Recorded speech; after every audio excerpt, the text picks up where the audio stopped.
चलिए शुरुआत करते हैं आज के न्यूज़पेपर की।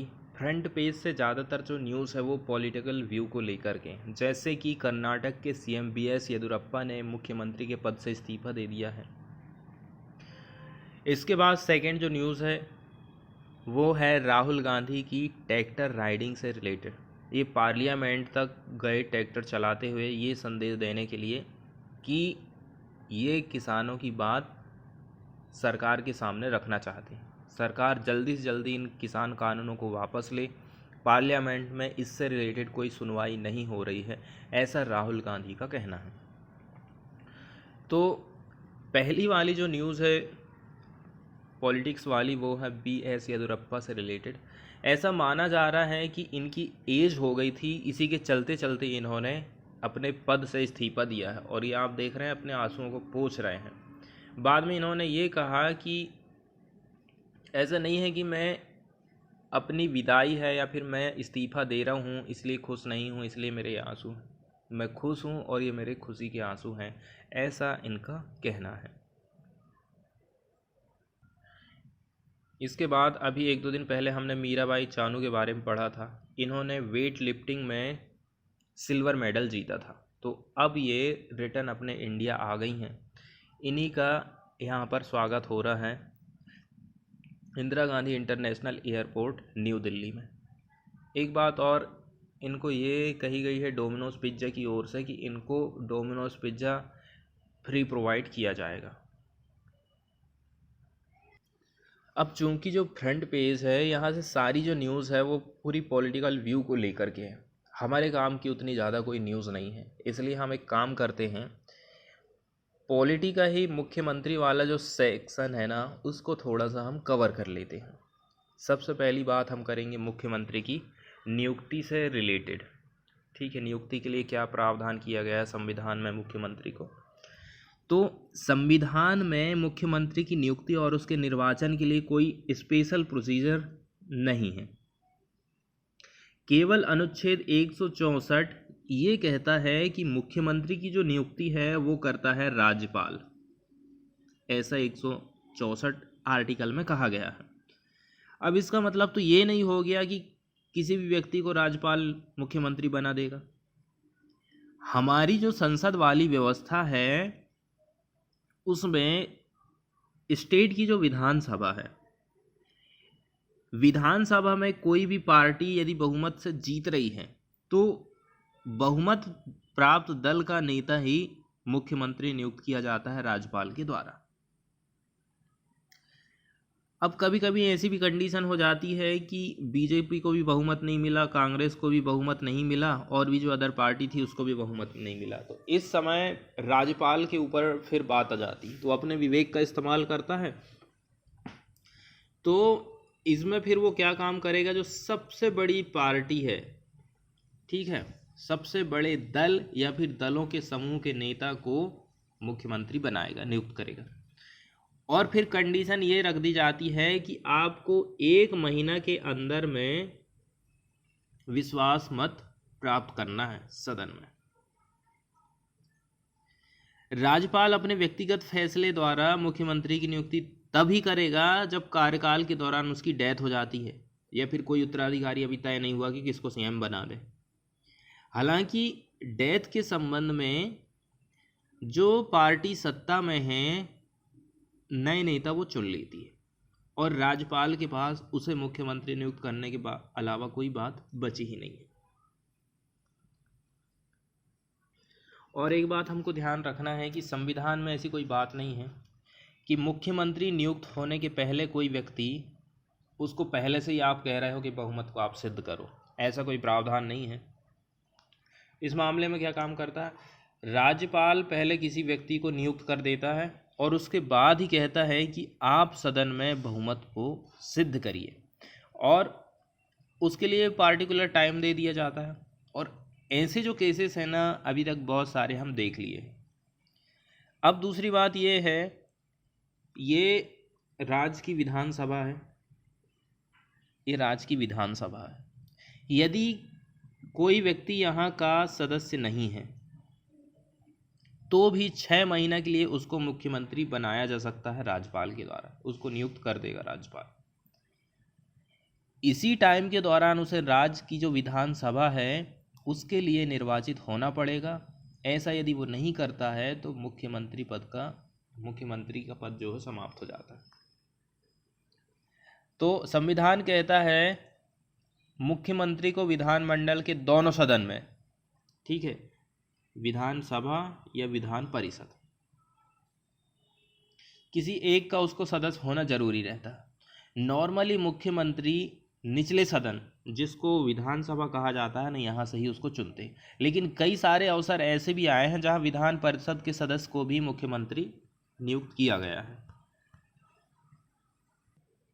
इसके बाद वाली न्यूज़ हम देखने वाले हैं मूवी में तंबाकू के इस्तेमाल को लेकर जो सीन दिखाए जाते हैं उससे रिलेटेड। न्यूज़ में ये कहा गया है कि number of scenes per film begin to decline by 30% per year since अक्टूबर 2012। 2012 से यदि हम इस प्रकार के सीन्स के आंकड़ों की बात करें ना, तो वो उनमें 30% की गिरावट देखने को हमको मिली है। Per film began to decline by 30% per year के हिसाब से।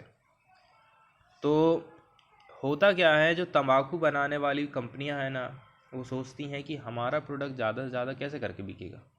यदि मूवी में दिखाएंगे हीरो लोग खा रहे हैं, तभी तो जनता देखेगी ना कि हीरो खा रहे हैं तो हम क्यों नहीं खा सकते, हीरो से बीड़ी सिगरेट पी रहे हैं तो हम क्यों नहीं पी सकते।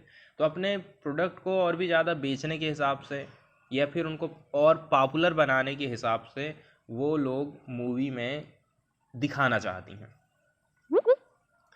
तो यहाँ पर हमें एक एक्ट देखने को मिलेगा।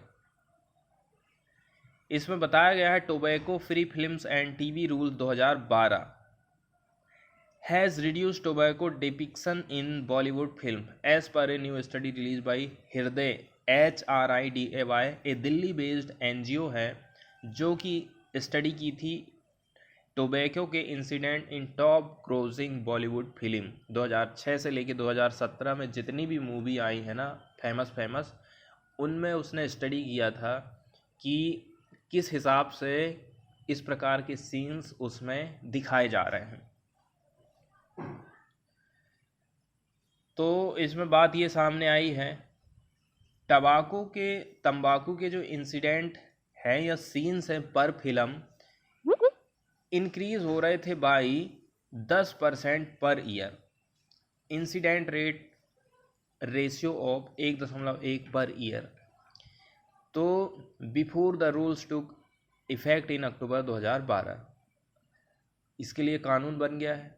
कानून में क्या क्या प्रावधान है वो हम थोड़ा सा देख लेंगे। तो जब ये कानून बना था उससे पहले की बात है कि बहुत ही ज़्यादा हमको तंबाकू का इस्तेमाल लोग करते हुए दिखते थे मूवी में। 10% पर ईयर के हिसाब से उसमें बढ़ोतरी हो रही थी। इसके बाद post implementation of the rules the number of tobacco incident per film began to decline significantly. तो जैसे ये नियम कानून आया तो इस प्रकार के सीन्स मूवीज़ में पर ईयर 30% की गिरावट के हिसाब से कम होने लगे थे। एक स्टडी है published in tobacco control journal on Tuesday. After 2012 there was moderate compliance with the rules that required a static warning on the screen every time tobacco use was displayed। तो नया जो नियम कानून क्या कहता है कि आपको वार्निंग दिखाना पड़ेगा, चेतावनी दिखाना पड़ेगा स्क्रीन पर every time tobacco use was displayed. जब जब कोई व्यक्ति तंबाकू का इस्तेमाल कर रहा है उस समय आप चेतावनी दिखाइए। इसके अलावा कहा गया है audio visual disclaimers and use of anti-tobacco health spot before and 8 intermission of the film with tobacco। तो कुछ डिस्क्लेमर दिखाए जाते हैं ऑडियो वाले और विजुअल वाले। इसके साथ साथ use of anti tobacco health spot before and after intermission जब आता है तब भी हम देखते हैं ना तंबाकू से रिलेटेड कितने सारे एड्स दिखाए जाते हैं। तो इस प्रकार से नया जो नियम कानून वो बातें करता था। Although the level of brand placement was low Some films continue to display tobacco brands even after the rules went into effect. ऐसा नहीं है कि पूरी तरह से सीन्स ख़त्म हो गए हैं, अभी भी मूवी में दिखाए जाते हैं. और Monika Arora, who is also an author, said that it has come down in youth rated movies too. Youth के अनुसार अलग अलग ग्रेड में मूवी बनाई जाती है ना, तो वहाँ पर भी हमें गिरावट देखने को मिली है. We observed that the percentage of film depicting tobacco incident in youth rated U and UA rated films was 76% in 2012. इसके बाद since the enforcement of the rules in 2012, this percentage has been reducing 35%. 2017 का data यहाँ बताया गया है. This also indicates that rules have been effective in restricting but not eliminating the depiction of tobacco imagery in films. इसके बाद वाली जो news है वो है माइक्रोब से रिलेटेड. तो माइक्रोब्स क्या है उसको हम देख लेते हैं. माइक्रोब को माइक्रोस्कोपिक ऑर्गेनिज्म भी कहा जाता है. Is a living thing that is too small to be seen with the naked eyes. तो जो माइक्रोब्स होते हैं वो जीवित ही एक प्रकार से जीव है, लेकिन वो इतने छोटे रहते हैं कि हम उनको नंगी आंखों से नहीं देख सकते. We need to use a microscope to see them. इसके लिए हमें सूक्ष्मदर्शी की ज़रूरत पड़ती है. The term is very general. It is use to describe many different type of life forms with dramatically different sizes and characteristic. अलग अलग साइज के ये होते हैं और अलग अलग इनकी विशेषताएं भी रहती हैं. एग्जाम्पल आप देख सकते हैं bacteria, archaea, fungi, protista, virus, microscopic animals, ये सारी चीज़ें. तो हमारी जो ह्यूमन बॉडी है एक प्रकार से घर है माइक्रोब्स का. From all of these categories microscopic plants are also considered microbes, though they do not generally live on. हमारी बॉडी के अंदर तो वो नहीं रहते हैं, लेकिन फिर भी उनको माइक्रोस्कोपिक प्लांट्स को भी माइक्रोब के अंतर्गत रखा जाता है. अब हम चलते हैं न्यूज़ की तरफ और न्यूज़ को डिस्कस कर लेते हैं. न्यूज़ में बताया गया है, ये जो पिक्चर आप देख रहे हैं ना, ये पिक्चर है यमुना रिवर का. तो इसमें ये बताया गया है कि microbes from human animal excreta found about desirable limit in Yamuna. तो ह्यूमन से और एनिमल से जो मलमूत्र निकलता है उसका जो अवशेष है, जितनी लिमिट होना चाहिए ना उससे भी ज़्यादा लिमिट हमको यमुना रिवर में देखने को मिल रही है. आप झाग देख रहे हैं ना, ये बताता है कि यहाँ पर पॉल्यूशन कितना है. Very difficult to achieve bathing quality standard, government की रिपोर्ट ये कह रही है. तो पानी इतना ख़राब है कि आप यहाँ पर नहा तक नहीं सकते हो. अब और कुछ बातें देख लेते हैं. लेवल ऑफ फेकल कोलिफॉर्म, इसका मतलब ये हो गया माइक्रोफॉर्म ह्यूमन एंड एनिमल एक्सेट्रा. हमारे द्वारा जो मलमूत्र त्याग किया जाता है, एनिमल्स के द्वारा त्याग किया जाता है, तो उसके जो माइक्रोब्स होते हैं छोटे छोटे, जिनके बारे में हम बात कर रहे थे ना, बैक्टीरिया, आर्किया और भी बहुत सारी चीज़ें, फंगी, तो इसी को कहा गया है लेवल ऑफ फेकल कैलिफॉर्म. उसको इन्होंने एक लेवल का नाम रख दिया है कि इसी चीज़ों से उसका लेवल डिसाइड वो कर रहे हैं कि वो कितना होना चाहिए, तब उसमें आप नहा सकते हो. तो जितनी डिज़ायरेबल लेवल लिमिट है उसको भी चीज़ें क्रॉस कर गई हैं. In all point tested in Yamuna, Delhi में केवल यहाँ पर अपवाद है पल्ला की, where the river enter the capital. एक जगह जहाँ पर जो नदी है दिल्ली में एंटर करती है. As per Delhi government report की हम बात कर रहे हैं. The report submitted to the union ministry of Jal Shakti also stated that in the absence of a minimum environmental flow, मतलब पानी के हम बहाव की बात कर रहे हैं, पानी का बहाव भी जो है बहुत कम हो गया है वहाँ पर। It is very difficult to achieve and bathing quality standard of the river water. Minimum environmental flow for the dilution of the polluted water in the Yamuna in Delhi is required to meet the desirable water quality levels in the river for bathing purpose। अब बात वही हो जाती है ना, यदि पानी का बहाव ज़्यादा होता है तो गंदगी रुकती नहीं है, सब बह के चले जाती है, पानी साफ बना रहता है। लेकिन यदि बहाव भी कम रहेगा तो पानी ऑलरेडी से फिर ख़राब होना ही है। अब यहाँ पर बताया गया है BOD 3 mg पर लीटर के हिसाब से एंड DO 5 mg पर लीटर के हिसाब से ये बाथिंग क्वालिटी का लेवल यहाँ पर दिखाया गया है। The report read for bathing in river the desirable level of faecal coliform in the water is. अब यहाँ पर बताया गया है कि वो छोटे छोटे जीव जंतु उत्पन्न हो गए हैं गंदगी के कारण, इतना होना चाहिए 500 MPN पर 100 ml या फिर इससे कम रहे as per the central pollution board control board ये कहता है।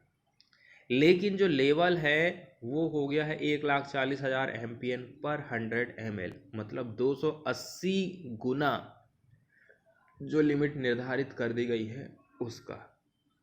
8 Okhla barrage a point along the river in Delhi as per report. 80% से भी ज़्यादा हिस्सा पॉल्यूशन वाला है यहाँ का। The 22 kilometre stretch of Yamuna from Wazirabad से लेकर के Okhla in Delhi which is less than 2% of the river length. केवल हम बात कर रहे हैं 22 किलोमीटर की, जो कि 2% हिस्सा ही इसका कवर कर रहा है जितनी भी इसकी लंबाई है। Account for 80% of the pollution load in the river. केवल इतना सा हिस्सा ये बता रहा है कि यहाँ पर 80% जो हिस्सा है इसका, इस एरिया का, वो पॉल्यूटेड हो गया है। अब according to the international union for conservation of nature and environmental flow is the water provided with in a river wetland या फिर coastal zone to maintain ecosystem and their benefit where there are competing water uses and where flows are regulated। तो यहाँ पर एक term use की गई थी ना, एनवायरमेंटल फ्लो। तो international union for conservation of nature कहता है एनवायरमेंटल फ्लो एक प्रकार से water provided with in a river. किसी रिवर में जो पानी प्रोवाइड किया जाता है उसी को कहा जा रहा है, चाहे वो रिवर हो, वेटलैंड हो या फिर कोस्टल जोन हो, ताकि मेंटेन किया जा सके इकोसिस्टम को और their benefits where there are competing water uses and where flows are regulated. इसके बाद वाली न्यूज़ हम देखने वाले हैं पुरी से। तो पुरी बन गया है इंडिया का पहला सिटी जो कि प्रोवाइड करता है क्वालिटी वाला ड्रिंकिंग टैप वाटर। नल से जो पानी आता है उसमें वो भी क्वालिटी वाला होना चाहिए। इस मामले में इंडिया का कोई सिटी आता है तो सबसे पहला सिटी बन गया है Puri. The project will help reduce plastic waste, ऐसा कहना है उड़ीसा के CM पटनायक का। ठीक है, अब कहना ऐसा है कि देखो 24 घंटे जब आप नल से पानी देते रहोगे तो हमें पानी को कलेक्ट करने की ज़रूरत ही नहीं पड़ेगी। और दूसरी बात ये है, प्लास्टिक की जो बोतलें हैं, प्लास्टिक के जो उपकरण हैं जिनमें आप पानी को जमा कर करके रखते हो, वो आपको नहीं करना पड़ेगा। तो Puri on Monday become the first city in the India where people can avail high quality drinking water directly from the tap on 24 hour basic 24 hours आपको ऐसी सुविधा मिलने वाली है। Puri has become the first city in the country to implement a project of this kind. Puri इस मामले में पहला सिटी है। It has enabled the people of Puri to collect quality drinking water directly from tap. henceforth people need not have to store या फिर filter drinking water. जब पानी continue आ ही रहा है तो हम उसको कलेक्ट करके क्यों रखेंगे, ऐसा कहना है चीफ मिनिस्टर नवीन पटनायक का। ये स्कीम का नाम या फिर प्रोजेक्ट का नाम हमको याद रखना है, क्या है, ड्रिंक फ्रॉम टैप प्रोजेक्ट। किस स्टेट का है, किसने लॉन्च किया, कौन पहला सिटी बन गया है, ये सारी बातें इस प्रकार से क्वेश्चन बन सकते हैं। तो इसके उद्घाटन के टाइम में drink from tap project marks a new chapter. बात ऐसी है कि कोई मेट्रोपॉलिटन सिटी तक जो है इस प्रकार से नहीं है जो कि जहाँ ये फैसिलिटी मौजूद है। ये जो फैसिलिटीज़ है ना only available in world class cities जैसे कि लंदन, न्यूयॉर्क एंड सिंगापुर, ऐसा पटनायक का कहना है। इसके बाद है वाटर फाउंटेन्स। तो वाटर फाउंटेन से रिलेटेड क्या बातें कही गई हैं इसको भी हम देख लेते हैं। The project would benefit 2.5 lakh citizen of Puri and 2 crore tourist who visit the tourist place every year. तो यहाँ की जो 2.5 लाख जनसंख्या है पुरी की, वो इससे लाभान्वित होगी। इसके साथ साथ में 2 करोड़ टूरिस्ट आते हैं ना हर साल, उनको भी इससे फ़ायदा मिलेगा। They need not have to move around with water बोतल। अब उनको अपने हाथ में पानी की बोतल लेके चलने की ज़रूरत नहीं है। Puri would no more burden with 400 metric ton of plastic wastage. तो अब पुरी जो 400 मीट्रिक टन प्लास्टिक का उत्सर्जित करता था उसको बचाया जा सकता है। He pointed out water fountain have been developed at 400 location in Puri. इसके अलावा इन्होंने वाटर फाउंटेन 400 जगहों पर बनाए हैं। इसके अलावा नवीन पटनायक का कहना है cyclone Fani had made landfall in Puri on 3 May 2019 and he arrived there on 5 May. 3 मई को घटना घटित हुई थी और 5 तारीख को ये वहाँ घूमने गए थे। तो ये एकदम डीपली शॉक्ड रह गए थे to find the condition of Puri and on the same day ही वो to develop Puri into a world heritage city. तभी उनके मन में ये आ गया था कि हम उसको पुरी को वर्ल्ड हेरिटेज सिटी के रूप में विकसित करेंगे। और यहाँ पर एक और स्कीम है जो कि यहाँ पर उल्लेख किया गया है, Shri Kshetra scheme. The Shri Kshetra scheme is going on as per plan and with Puri will reach a new peak of development. तो पुरी का और भी ज़्यादा विकास करने के हिसाब से इस स्कीम को लाया गया है। इसके बाद वाली एक छोटी सी न्यूज़ आई है फास्टैग से रिलेटेड। तो फास्टैग को हम समझ लेते हैं। फास्टैग को यदि हम अपने सिलेबस से कंपेयर करें तो सूचना प्रौद्योगिकी और जो कंप्यूटर वाला हिस्सा है, इंफॉर्मेशन टेक्नोलॉजी एंड कंप्यूटर, और इसके अलावा जनरल स्टडी 3, इस पेपर से भी इसको रिलेट हम कर सकते हैं। ठीक है, तो फास्टैग एक पुनः लोड करने योग्य टैग है जो कि ऑटोमेटिक रूप से टूल की जो फीस है, शुल्क है, उसको काट लेता है और फिर वाहनों को बिना ज़्यादा देर रुके टोल शुल्क जमा करने की सुविधा प्रोवाइड करता है। ये इससे जुड़े प्रीपेड खाते के माध्यम से नकद रहित भुगतान करने के लिए रेडियो फ्रिक्वेंसी की तकनीक का यूज़ करता है। एक प्रकार से आप ये समझ लीजिए, ये फास्टैग है, इसको आप रिचार्ज करके इसमें पैसा डाल देते हैं 500 रुपया। जैसे ही टोल में लेके आप अपनी कार को जाएंगे या फिर ट्रक को लेके जाएंगे तो 500 रुपया में मान के चलो वहाँ पर 50 रुपया या फिर 100 रुपया शुल्क लग रहा है, तो वहाँ पर से आपका 50-100 रुपया कट जाएगा और बाकी का पैसा आपके वॉलेट में बचा रहेगा। तो इसमें रेडियो फ्रिक्वेंसी टेक्निक का यूज़ किया जाता है, RFID का यूज़ किया जाता है। इसके अंतर्गत टैग वाहन के लिए कि विंड स्क्रीन पर निर्धारित, इसके लिए जो चिप रहती है ना उसकी कांच पे चिपका दी जाती, और टोल गेट की छत में लगा रेडियो फ्रिक्वेंसी पहचान एंटीना QR कोड और टैग पहचान संख्या को स्कैन कर लेता है। इसके बाद वाहन को बूम बैरियर पार करने की इजाज़त दे देता है। इसके बाद आप फिर गाड़ी आपकी निकल जाएगी, वहाँ से जो डंडा लगा रहता है वो हट जाता है। टैग जो कि 5 साल के लिए मान्य है, ये 7 अलग अलग रंगों में आता है, बैंगनी, नारंगी, पीला, हरा, नीला और गुलाबी भी है और काला है। प्रत्येक रंग वाहनों की एक विशेष श्रेणी को सौंपा जाता है। एक छोटी सी बात है, जैसे कि हमने ये इसके बारे में देखे थे ना, RFID टेक्निक पर ये काम करता है। तो इसके लिए जो एंटीना लगा रहता है उसकी रेंज 6 मीटर की होती है। इसका मतलब ये हुआ कि यदि उसको स्कैन करना है आपकी गाड़ी में जो फास्टैग लगा है उसको, तो आपको गाड़ी स्लो करना पड़ेगा या फिर आपको रोकना पड़ेगा। और यदि न्यूज़ की बात हम देखें तो over 3.54 crore फास्टैग्स issued so for government का ऐसा कहना है। इसके बाद यहाँ पर हमें